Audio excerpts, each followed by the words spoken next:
कभी ऐसा महसूस हुआ है कि सब कुछ हाथ से निकलता जा रहा है, जैसे इंसान पूरी तरह से खो गया हो? आज हम एक ऐसी ही स्क्रिप्ट को समझने वाले हैं जो बिल्कुल इसी एहसास को पकड़ती है, बर्बादी के कगार पर होने का एहसास, और फिर यह भी दिखाती है कि वहां से वापसी का रास्ता कैसे ढूंढा जा सकता है। चलिए इस सफर की गहराइयों में उतरते हैं। स्क्रिप्ट की शुरुआत होती है इन 3 बहुत ही पावरफुल शब्दों से। ये सिर्फ एक लाइन नहीं है, ये एक तरह का कन्फेशन है, हार मान लेने वाली एक फीलिंग, और सच कहूं तो ये एक ऐसी गहरी भावना है जिसे हम में से कई लोगों ने किसी ना किसी मोड़ पर महसूस किया ही होगा। ये एक ऐसी बात है जो सीधा दिल पर लगती है। तो सवाल यह है कि कोई इस मुकाम तक पहुंचता कैसे है? स्क्रिप्ट बिल्कुल साफ करती है कि ये कोई एक दिन का धमाका नहीं है, बल्कि एक धीमा रिसाव है। ये रातों रात नहीं होता, ये उन हजारों छोटे छोटे फैसलों और आदतों का नतीजा है जो वक्त के साथ धीरे धीरे एक के ऊपर एक जमा होती चली जाती हैं। तो चलिए पहली परत को हटाते हैं, प्रॉब्लम की जड़ क्या है। स्क्रिप्ट बताती है कि ये सब उन छोटी छोटी एकदम हानि रहित लगने वाली आदतों से शुरू होता है, वही आदतें जो चुपचाप नाकामी की नींव रखती चली जाती हैं। तो ये जो बर्बादी का सफर है ना, ये ऐसे छोटे छोटे पलों से ही बनता है। शुरुआत होती है बस 5 मिनट के जाल से, जब कोई जरूरी काम छोड़कर फोन उठा लेता है। फिर ये सिलसिला तब जारी रहता है जब पता होता है कि सही क्या है, लेकिन फिर भी आसान रास्ता चुन लिया जाता है। और आखिरकार ये भविष्य को पूरी तरह नजरअंदाज करके सिर्फ आज के आराम में जीने की आदत बन जाती है। यही वो हानि रहित लगने वाले छोटे छोटे विकल्प हैं जो एक साथ मिलकर एक बहुत बड़ी समस्या बन जाते हैं। इसे सस्ती खुशी कहती है और इसका एक साइंटिफिक नाम भी है, इंस्टेंट डोपामाइन।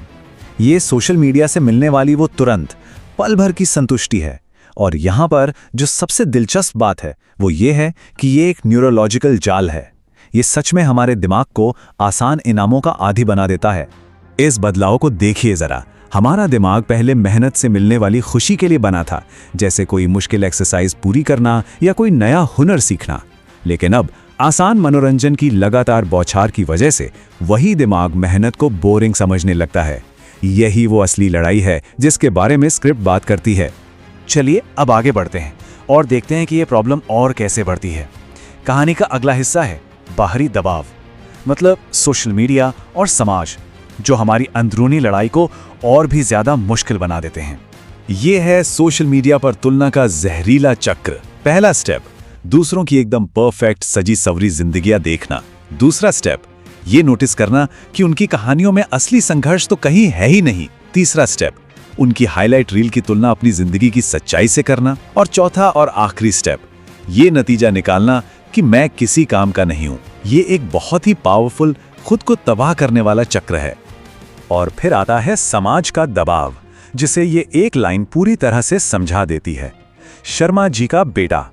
ये सिर्फ एक कहावत नहीं है, ये उस लगातार होने वाली तुलना का, उन कभी न खत्म होने वाली उम्मीदों का भारी बोझ है जिसे बहुत से लोग अपने कंधों पर महसूस करते हैं।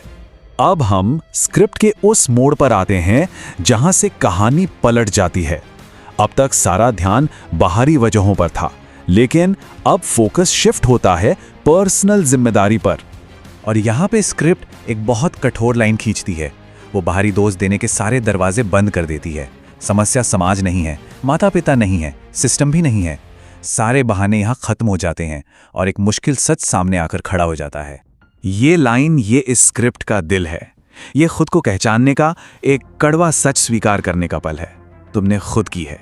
ये एक ऐसी कड़वी गोली है जिसे निगलना पड़ता है। ये एहसास कि अपनी हालत की जिम्मेदारी आखिर में अपनी ही है। हाँ, ये दर्दनाक है, लेकिन असली ताकत और बदलाव की शुरुआत भी यहीं से होती है। स्क्रिप्ट का तर्क बिल्कुल साफ है। नाकामी की असली वजह बाहरी ताकतें नहीं हैं, वो हैं अपने खुद के फैसले, अपनी आदतें, अपना आलस। तो सारी पावर और जिम्मेदारी वापस खुद पर आ जाती है। और ये सब कुछ ले जाता है टूटने के उस एक पल की ओर। वो अकेला लम्हा जब दिमाग में सिर्फ काश गूंजता है, काश मैंने तब कोशिश कर ली होती, काश मैंने अपना समय बर्बाद ना किया होता। ये गहरे दर्दनाक अफसोस का वो पल है। लेकिन जैसा कि स्क्रिप्ट कहती है, अभी भी सब खत्म नहीं हुआ है। इस इमोशनल उथल-पुथल के बाद कहानी उम्मीद और एक्शन की तरफ मुड़ती है। यहीं से वापसी का रास्ता शुरू होता है। तो वापसी का रोड मैप क्या है? स्क्रिप्ट इसे 5 एकदम साफ कदमों में बांटती है। 1, अपने डोपामाइन को कंट्रोल करो, सस्ती खुशियों से दूर रहो। 2. तुलना करना बंद करो, ये समझो कि असली दौर सिर्फ खुद से है। 3. एक रूटीन बनाओ, छोटे लगातार कदम उठाओ। 4. जिम्मेदारी लो, दूसरों को दोष देने का खेल बंद करो। और 5वां और सबसे जरूरी, एक्शन लो, सोचना बंद करो, करना शुरू करो। ये एक प्रैक्टिकल एक्शन लेने वाला रोड मैप है। और आखिर में स्क्रिप्ट एक बहुत ही शक्तिशाली अल्टीमेटम के साथ छोड़ जाती है। एक चॉइस, या तो तुम सच में बर्बाद हो जाओगे या फिर आज फैसला करोगे कि यहीं से सब कुछ बदलना है।